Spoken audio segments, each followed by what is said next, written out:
નવસારીમાં કૃષિ યુનિવર્સિટી ખાતે કૃષિ મેળાનું આયોજન કરવામાં આવ્યું છે।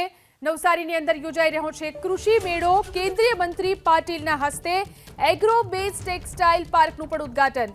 રાજ્યમાં કૃષિ ક્ષેત્રે વિકાસ થઈ રહ્યો છે, કહ્યું છે સીઆર પાટીલે। રાજ્ય સરકાર રાજ્યના ખેડૂતોને જુદી જુદી યોજના હેઠળ મદદ કરે છે।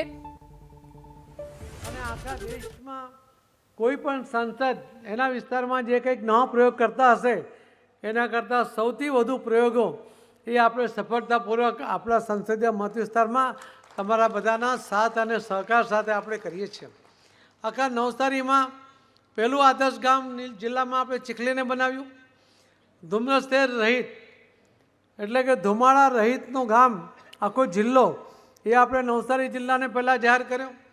કુપોષિત બાળકોને ઓછા કરવા માટે આપણે લોકોની મદદ લઈને, તંત્રની મદદ લઈને કલેક્ટરશ્રી, ડીડીઓશ્રી, અધિકારીઓ, કર્મચારીઓ એમણે પણ કેટલાક બાળકોને દત્તક લીધા અને એના કારણે ખૂબ મોટો ઘટાડો થયો છે।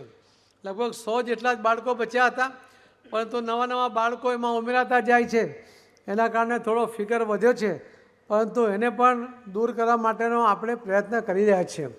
ટીબી પેશન્ટ માટે પણ કેન્દ્ર સરકાર તરફથી રાહત મળે છે, 500 રૂપિયાને મળે છે, પરંતુ એને દર 3 મહિને કીટ મળે, એને પૌષ્ટિક આહાર મળે, એના માટે અલગ અલગ એનજીઓની મદદ લઈને આપણે નવસારીના તમામ ટીબી પેશન્ટો એમને આ કીટનું વિતરણ કરીએ છીએ। એના દ્વારા એ ટીબીના પેશન્ટ મુક્ત થઈ જાય ટીબીમાંથી, એ પ્રકારના પણ આપણે પ્રયત્ન કરીએ છીએ। આવા અનેક પ્રયત્નો આપણે કર્યા છે, એની ગાથા નથી વર્ણવી, પરંતુ આપણામાંથી દેશના અલગ અલગ સાંસદો એ પ્રેરણા લેતા હોય છે। માનનીય પ્રધાનમંત્રી શ્રી મોદી સાહેબ તો ઘણા સાંસદોને નવસારીની વિઝિટ કરીને, નવસારી સંસદીય કાર્યાલયની પણ વિઝિટ કરીને એને કહે છે કે ત્યાં જઈને જુઓ કે કામ કરવાની પદ્ધતિ કેવી હોય છે। તમારા ઓડિશાના પૂર્વ કમિશનર, ભુવનેશ્વરના મ્યુનિસિપલ કમિશનર, આઈએએસ અધિકારી એ 3 દિવસ માટે અહીંયા આવ્યા હતા। હમણાં એ એમપી છે, બીજી ટર્મ છે એમની, સારંગી, અને એમણે 3 દિવસ એમના 14 લોકોની ટીમ સાથે અહીંયા આવ્યા હતા। કાર્યાલય પણ જોયું, પછી એક ગામમાં જઈને જે યોજનાઓ પેપર પર છે એ દરેક ગામ સુધી પહોંચી કે નથી પહોંચી એના માટે 3 દિવસ સુધી નવસારીના એક એક ગામમાં પહોંચ્યા હતા અને એમણે જઈને રિપોર્ટ કર્યો હતો પીએમ સાહેબને કે જે કાગળ પર છે એના કરતાં વધારે જમીન ઉપર છે, કારણ કે લોકોનો સહયોગ એમાં મળે છે।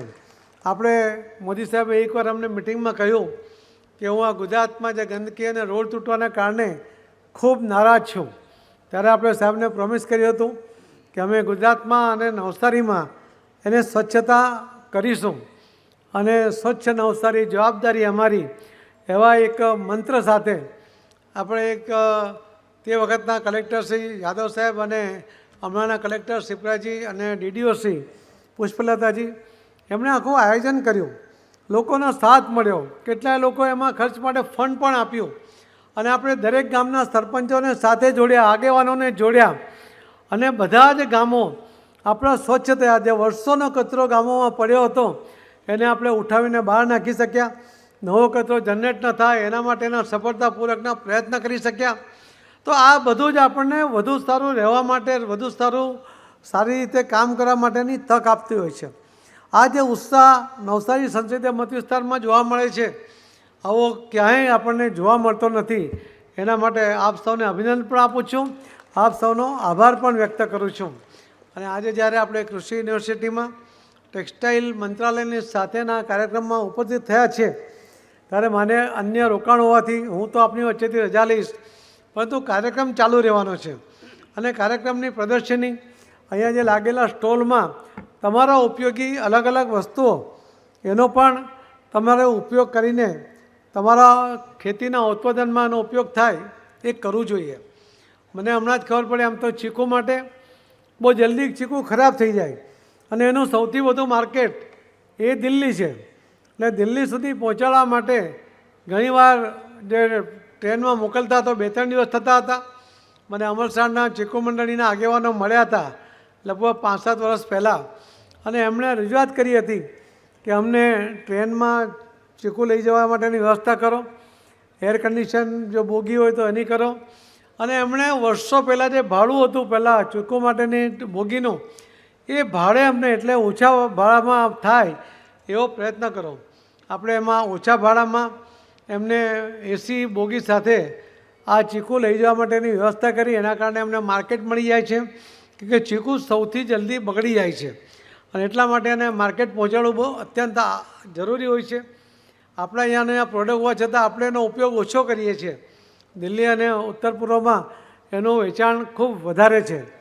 તો આ જે ખેડૂતોની જાગૃતિને કારણે એમણે બીજો એક પ્રશ્ન હતો કે દિલ્હીમાં જે પ્લેટફોર્મ હતું એ પ્લેટફોર્મ સુધી ટ્રકો પહોંચતી નહોતી, એટલે ત્યાં લેબર બહુ વધતું હતું. ગાડીમાંથી એટલે ટ્રેનના બોગીમાંથી એ પેટીઓ ઉતારીને ટ્રક સુધી લઈ જવું અને લોડ કરવું એની મજૂરી ખૂબ વધી જતી હતી. આપણે રેલવે મંત્રાલયમાં રજૂઆત કરી અને એક જૂનું પ્લેટફોર્મ કે જેને રિપેર કરે તો ડાયરેક્ટ ટ્રકો ત્યાં સુધી આવી શકે એના માટે 5 કરોડ રૂપિયા રેલવેએ મંજૂર કરીને એ પ્લેટફોર્મ એને કાર્યરત કરીને એની જે લેબરની મજૂરી હતી એમાં ઘટાડો થયો. ખેડૂતોને એના કારણે પણ ખૂબ મોટો ફાયદો થયો છે. આજે આમ તો હું પોતે પણ ખેડૂત છું અને મહારાષ્ટ્રમાં લગભગ 150 એકર જમીન છે અને મેં આ ટેક્સટાઇલના અધિકારીઓને કહ્યું કે આટલી જમીન હોવા છતાં પણ ખેડૂત તરીકે મને કંઈ પોસાતું નથી. અત્યંત આધુનિક પદ્ધતિથી અમે ખેતી કરીએ છીએ, પરંતુ છતાં પણ ઘણીવાર આપણે મારી પાસે પૂરતું પાણી છે. આજ તાપી નદીનું બેકવોટર અમારા ખેતરમાં 70-80 ફૂટ રહે છે, એટલે પાણી પણ પૂરતા પ્રમાણમાં છે. ખાતર એને મળી રહી છે. 4-5 ટ્રેક્ટર છે, 4-5 બળદજોડી છે. આ બધી જ વ્યવસ્થા હોવા છતાં પણ ઘણીવાર કોઈ રોગ પડી જાય, કંઈક બીજી બીમારી આવે, માર્કેટ ડાઉન થઈ જાય, એના કારણે પોસાતું. એટલે ખેડૂતને અલગ અલગ મદદની જરૂર છે, ટેકનોલોજીની મદદની જરૂર પણ છે. પણ યોજનાઓ દ્વારા જેમ સરકાર એમનો પાક મિનિમમ ભાવે ખરીદવાની જે વાતો કરે છે અને જે ખરીદી કરે છે એના કારણે એમને રાહત થાય છે. ને તો વેપારીઓ એનું શોષણ કરતા હતા, પરંતુ મોદી સાહેબ આ દરેક વાતો પર ધ્યાન રાખે છે કે ખેડૂતોનું શોષણ કોઈ વેપારી કરીને જાય, એટલે એને મિનિમમ જે રેટ મળવો જ જોઈએ એના ભાવ ફિક્સ કરીને જો માર્કેટમાં ભાવ ન પડતો હોય તો રાજ્ય સરકાર દ્વારા પણ એની ખરીદી કરાવીને ખેડૂતોને ફાયદો થાય એવો સફળ પ્રયત્ન કરતા હોય છે. મોદી સાહેબે આ રેન વોટર હાર્વેસ્ટિંગની જે વાત છે એમાં મારે આપ સૌને વિનંતી કરવાની છે કે આપના ખેતરમાં પણ રેન વોટર હાર્વેસ્ટિંગ કરો. આપના ખેતરમાં જો કોઈ બોર હોય ને બંધ થઈ ગયો હોય, પાણી ખૂટી ગયું હોય, તો એને રિચાર્જ માટે 10% પૈસા ખેડૂતના ને 90% પૈસા એ રાજ્ય સરકારના. એ આપણા ગુજરાતના માનનીય મુખ્યમંત્રી શ્રી ભૂપેન્દ્રભાઈ પટેલ એમણે આ યોજના જાહેર કરી છે. એનો પણ લાભ લઈને દરેક ખેતરમાં આ બોર કરીને રેન વોટર હાર્વેસ્ટિંગનો બોર કે પાણી ઉતારવા માટે આ વ્યવસ્થા ચોક્કસપણે કરવી જોઈએ. દરેકે પોતાના ઘરનું પાણી પણ એ જમીનમાં ઉતરે એના માટે પ્રયત્ન કરવો જોઈએ. હમણાં જે આપણા માન્ય કૃષિની વીસી સાહેબે જે ત્યાં મને બતાવ્યું એમાં લાખો લીટર પાણી એ 4 હેક્ટર ખેતરમાંથી જે પાણી વહીને જવાનું વધારાનું પાણી એ જમીનમાં ઉતરવાનું, એમાં લાખો લીટર પાણી એ જમીનમાં ઉતરવાનું છે. એમણે આ 2 જગ્યાએ આ યોજના મને બતાવી. મેં તો ગઈકાલે એમને કહ્યું હતું કે મારે કદાચ આવવાની અનુકૂળતા નહીં થાય, પણ એમણે મને લાલચ આપી કે રેન વોટર હાર્વેસ્ટિંગ ને અમે પ્રોજેક્ટ કર્યા છે એટલે મારે ત્યાં ફરજિયાત જોવું પણ પડે, એમાંથી શીખવું પણ પડે.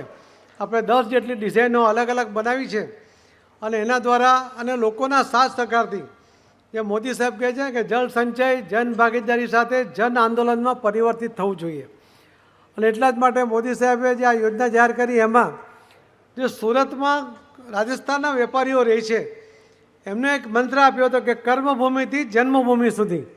અને એમણે રાજસ્થાનના 40,000 ગામોમાં દરેક ગામમાં 4 બોર પોતાના ખર્ચે કરી આપવા માટે, એટલે લગભગ 1,60,000 બોર કરવા માટેનો સંકલ્પ કરીને એમણે કામ શરૂ પણ કર્યું છે. એક બોરમાં અમને કદાચ 40,000નો ખર્ચ થાય છે, ત્યાં થોડું ઊંડું જવું પડે છે, તો એ 40,000નો ખર્ચ થાય છે. એ પ્રમાણે જો ગણીએ ને તો 1,60,000 બોરના 40,000 પ્રમાણે 640 કરોડ રૂપિયા, એટલે 650 કરોડ રૂપિયા સુરતના વેપારીઓ એ રાજસ્થાનમાં પાણી માટે એમના ગામમાં બોર કરીને જે રાજસ્થાનમાં પાણીની તકલીફ છે એ દૂર કરવા માટે પ્રયત્નશીલ છે.